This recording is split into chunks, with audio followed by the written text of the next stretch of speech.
Hey guys, so I am going to be doing the Would You Read It challenge again, but this time with short stories. And I got this challenge idea from Brody, which that video will be in the description below. You should definitely check that video out. It is super good, super funny. I loved it, and I just had to do this challenge as soon as I watched that video. So this time, and I've already done this with the books on my bookshelf, but I own a ton of anthologies. They are huge. I mean, this blue one is 3,000 pages, and these are just massive anthologies that I own. And I can't get rid of them because I love them. And I just love like the availability. Like I love having all of these at my fingertips if I need them. Even though most short stories, you can actually find them online somewhere. So if you're interested in any of these short stories that I mentioned, Google them and you will most likely be able to find a PDF of them online. And they're short stories, so they don't take you that long to read. I'm gonna mostly choose short stories from this book because it's the easiest one to hold from that stack of anthologies right there. So it'll be easier to flip through this one and just pick stories that I've read. So let's get to it. Sunny's Blues, James Baldwin. I read about it in the paper on the subway on my way to work. Ugh, I want to read the first paragraph, but whatever. That's the first line. It's really good. Go read it. An Occurrence at Owl Creek Bridge by Ambrose Bierce. This is probably a story that most of us read in high school. It's really good. I think there's actually a short film that you can watch on YouTube of this story, and it is fantastic. So it's old, but it's good. A man stood upon a railroad bridge in northern Alabama, looking down into the swift waters 20 feet below. Cathedral by Raymond Carver. This is a story a lot of us probably read in college, if you took like any type of literature class. This blind man, an old friend of my wife's. He was on his way to spend the night. Ooh, that one's intriguing. Paul's Case by Willa Cather. Ooh, this one hits. It was Paul's afternoon to appear before the faculty of the Pittsburgh High School to account for his various misdemeanors. Ooh. The Story of an Hour by Kate Chopin. If you were gonna read any of these stories because they're short, read this one because this has gotta be the shortest one on here. Knowing that Miss Mallard was afflicted with a heart trouble, great care was taken to break to her as gently as possible the news of her husband's death. A Wall of Fire Rising by Edwidge Danticat. Listen to what happened today, Guy said as he barged through the rattling door of his tiny shack. He's already ready to tell a story. You're about to get like a story within a story. Let's go, do it. A Rose for Emily by William Faulkner. Now, Faulkner is not one of my favorite writers, but I do really enjoy this story. When Miss Emily Grierson died, our whole town went to her funeral. The men through a sort of respectful affection for a fallen monument, the women mostly out of curiosity to see the inside of her house, which no one save an old manservant, a combined gardener and cook, had seen in the last 10 years. Ooh, that one's so good! Hills Like White Elephants by Ernest Hemingway. I remember having to analyze this one for so long in school. The hills across the valley of the Ebro were long and white. Not my favorite opening line, but a good story. Bartleby the Scrivener by Herman Melville. It's probably top 3 stories for me. It's up there with Sunny's Blues. I am a rather elderly man. Flannery O'Connor, y'all know that's my girl. I love her. Oof, she is good. A Good Man is Hard to Find. The grandmother didn't want to go to Florida. Does anybody? And then Flannery O'Connor's Good Country People. Besides the neutral expression that she wore when she was alone, Miss Freeman had 2 others, forward and reverse, that she used for all of her human dealings. That's interesting. Frank O'Connor, Guests of the Nation. At dusk, the big Englishman, Belcher, would shift his long legs out of the ashes and say, "Well, chums, what about it?" And Noble or me would say, "All right, chum," for we had picked up some of their curious expressions. And the little Englishman, Hawkins, would light up the lamp and bring out the cards. A&P by John Updike. In walks these 3 girls in nothing but bathing suits. Come on, y'all. You know you want to read that. Bullet in the Brain by Tobias Wolff. Oh my god. I mean, no pun intended, but this is mind-blowing. Like, it is so good. Bullet in the Brain by Tobias Wolff.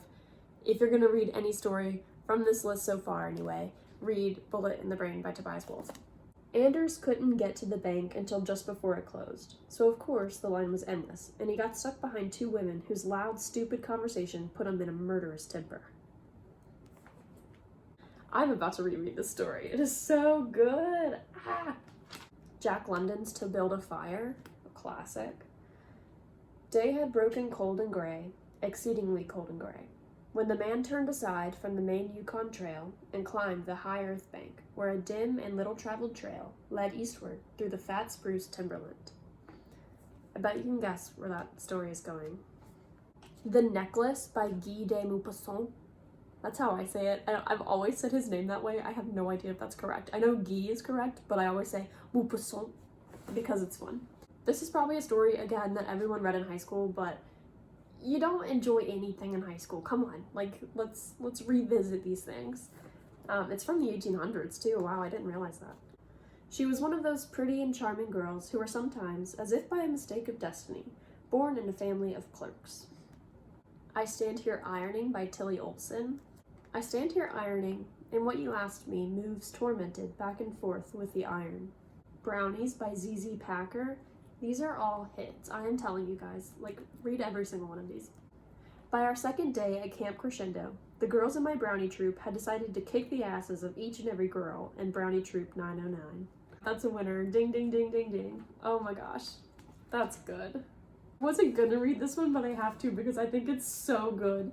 The Cask of Amontillado by Edgar Allan Poe, which is just, everyone's read it, but listen to this first line.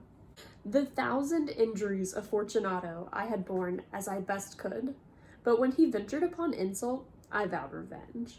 What a line! I gotta say, like, short stories are the best. Like, they are like, this is what I'm about. Like, this is what we're gonna be talking about. This is what we're discussing today. Like, let's get into it. I love it. The War Prayer by Mark Twain. This one actually might take over The Story of an Hour by Kate Chopin. This one might be the shortest one now because this one's very short. I know you can find this one online. Highly recommend reading this. It'll take at most 3 minutes to read it, so please go read it. The War Prayer by Mark Twain. It was a time of great and exulting excitement. Not the best. Recitative, it's spelled exactly how it sounds, by Toni Morrison. This story is phenomenal. My mother danced all night and Roberta's was sick. Let's find out. So I'm just gonna stop there, but I just want to say that like every single one of the stories is an absolute hit. So you can't miss. Pick one, pick 10, pick all of them. I don't know how many I've just read, so I'm sorry if it was a lot. But those are so good. I highly recommend every single one of them. I think out of all the stories that I mentioned, based just solely on the very first line alone and nothing else, no personal opinion or knowledge of the entire story, the ones that I would pick from all of those would be Guest of the Nation by Frank O'Connor. I really like that opening line. I like that you're sitting there with clearly two different types of soldiers, but they're playing cards together. So you're like, are they, allies maybe, or are they not allies? Yeah, so I really like that setup for that story. I think it's a good one.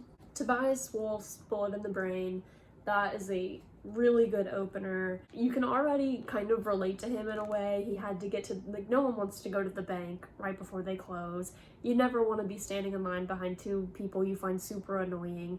And the title of the story is Bullet in the Brain, and then that first sentence ends with murderous temper. So something here is gonna happen. I think that that's an excellent exposition line that is super let's get into things. We're rolling this one out right here, right now. This is how it's happening.